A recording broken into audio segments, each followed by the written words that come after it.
मृत्यु के बाद आत्मा का सफ़र कैसा होता है, वो मृत्यु होने के बाद आत्मा के साथ क्या किया जाता है। नमस्कार दोस्तों, स्वागत है आप सभी का एक बार फिर से मेरे YouTube चैनल ज्ञान गंगा में। दोस्तों, आज का ये वीडियो भी बड़ा ही ज्ञानवर्धक, धार्मिक व रहस्यमयी है। दोस्तों, आज के इस वीडियो में मैं आपको बताने वाला हूँ कि मृत्यु होने के बाद आत्मा का सफ़र कैसा रहता है, वो आत्मा अपने साथ क्या क्या लेकर जाती है। तो आइए जानते हैं इस ज्ञानवर्धक वीडियो में।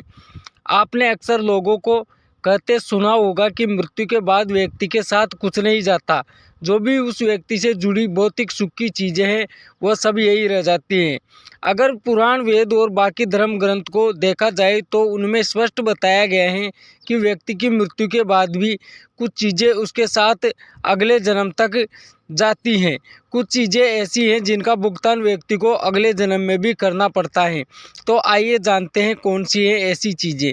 ज्ञान व्यक्ति को भीड़ में सबसे अलग करता है। ज्ञान के बल पर आप अपनी एक अलग पहचान और लोगों पर छाप छोड़ने में कामयाब रहते हैं। इसलिए अपनी मृत्यु से पहले आप जितना ज्ञान ले लेंगे वह आपके बहुत काम आएगा। दरअसल ऐसी मान्यता है कि जीवित रहते हुए व्यक्ति जो गुण सीख लेता है वो उसके साथ मृत्यु के बाद भी जाते हैं। इसलिए अपना समय खुद को अच्छा ज्ञान व गुण सीखने में व्यक्त करे। श्री गीता में भी इस बात का जिक्र किया गया है।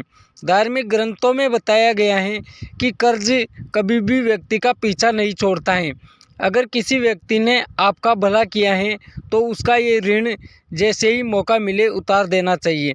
अगर आप किसी व्यक्ति का ऋण नहीं उतारते हैं तो उसे जन्म जन्मांतर तक चुकाना पड़ता है, वह कर्ज उतारना पड़ता है। अगले जन्म में वह कर्ज किसी भी रूप में आपको चुकाना पड़ सकता है। साथ ही अगर आपने किसी को कर्ज दिया है और उस व्यक्ति की मृत्यु कर्ज चुकाने से पहले ही हो जाती है तो आपको भी बार बार जन्म लेना पड़ सकता है।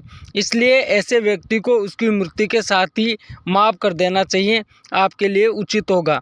ग्रंथों के अनुसार अगर किसी चीज़ को पाने की चाहत रखते हैं और वह चीज़ व्यक्ति को न मिले तो मृत्यु के बाद भी उस चीज़ की वासना उसका पीछा नहीं छोड़ती है।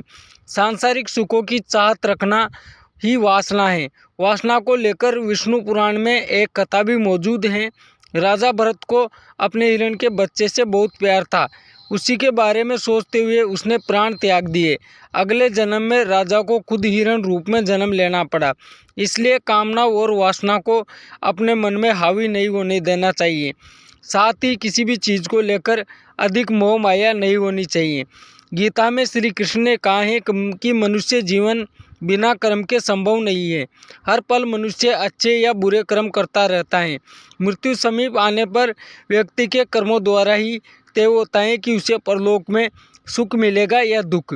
आपने अक्सर घर के बड़ों से कहते हुए सुना होगा कि दान और परोपकार कभी खाली नहीं जाता है। इसका जिक्र शास्त्रों में भी किया गया है। जीवन में अगर कोई अपरिचित व्यक्ति आपकी मदद करता है, इसका अर्थ है कि वह पिछले जन्म में आपके द्वारा किए गए दान और परोपकार को चुका रहा है। दोस्तों, ये वीडियो कैसा लगा कमेंट में ज़रूर बताइएगा। धन्यवाद।